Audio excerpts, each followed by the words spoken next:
Naranasan kong maging private nurse dito sa Dubai at nakatira ang mga employer ko sa isang malapalasyong bahay sa Laki. At first, parang na-shocking ako na may ganito palang job na nurse na parang kang nanny kasi yung peg mo dun eh. Tapos sasama ka pa sa mall, ka-uniform ka.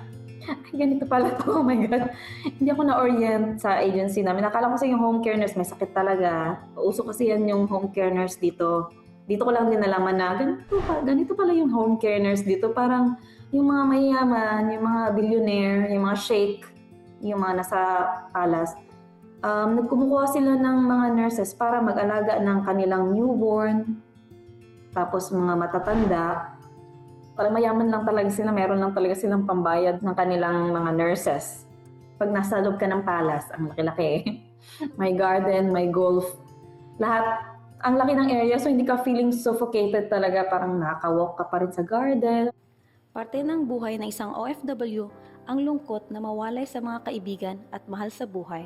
Na-realize ko yun siya nung nagkaroon ako ng accident. Parang paano na ako magtatrabaho nito? Parang sakit-sakit na ng katawan ko. Kailangan pa din magtrabaho. Parang gusto ko nang umuwi ng Philippines. Kaso hindi ka pwedeng umuwi kasi COVID. Yung time din, wala namang airplane, wala lahat.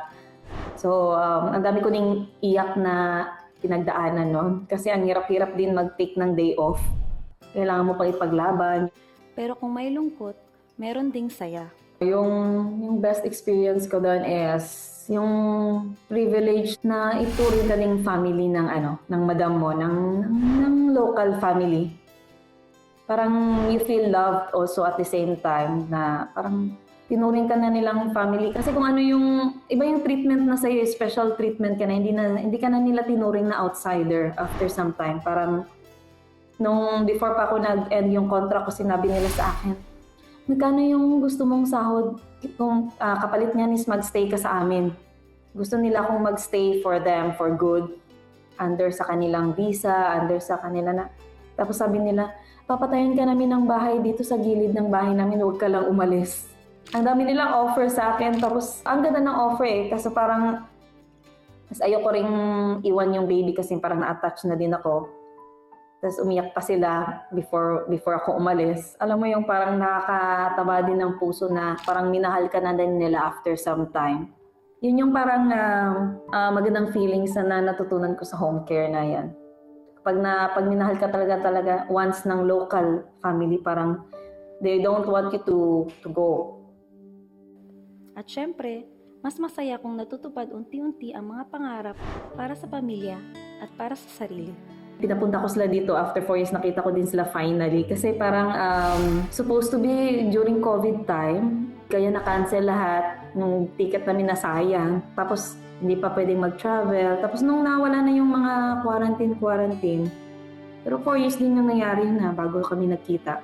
Nag-decide kami na pumunta na lang yung family ko dito sa Dubai kasi instead of me na umuwi sa Philippines, which is almost the same lang yung gastos kasi pag umuwi ka, hindi ng gastos, pamasahe, and gastusin doon. Sabi ng parents ko, kami na lang ang pupunta dyan para makatry naman kami anong feeling na nasa Dubai, pa-explore din. Kasi mahilig din silang gumala, so mas prefer talaga nilang gumala na lang kaysa ako yung uwi sa Philippines.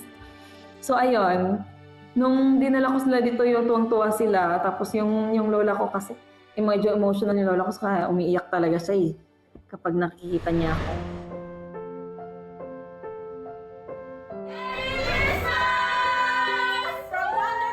Walang katumbas ang saya sa pakiramdam na makitang masaya ang iyong pamilya. Grabe pa yung pagtaguyod na sa nursing studies ko, ang mahal-mahal. So wala talagang life dati. Ngayon to see them enjoying na nagta-travel, parang nakakataba ng puso. Another na pangarap na gusto kong tuparin is, syempre, madala ko pala sila sa more countries pa. Kasi gustong-gusto talaga nila mag-travel ngayon, especially na tumatanda na sila, parang na-realize nila ngayon lang din sila nagkaroon ng life for themselves. Kasi dati, grabe yung taguyod nila para paaralin kami. So wala talaga silang time na mag-enjoy sa kanilang buhay.